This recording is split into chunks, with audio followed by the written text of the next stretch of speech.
4/3,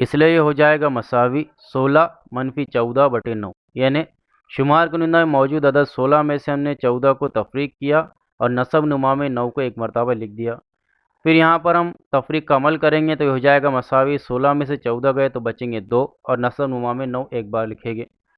اب کیونکہ یہ اعداد 2 اور 9 یہ کسی بھی عدد سے پوری طرح سے تقسیم نہیں ہوتے، اس لیے ہم یہاں پر یہ کہیں گے کہ یہ ہمارا جواب ہے۔ اس لیے ہم یہاں لکھیں گے کہ 16/9 منفی 14/9 یہ مساوی ہے 2/9 کے، اور یہ ہوگا ہمارا جواب۔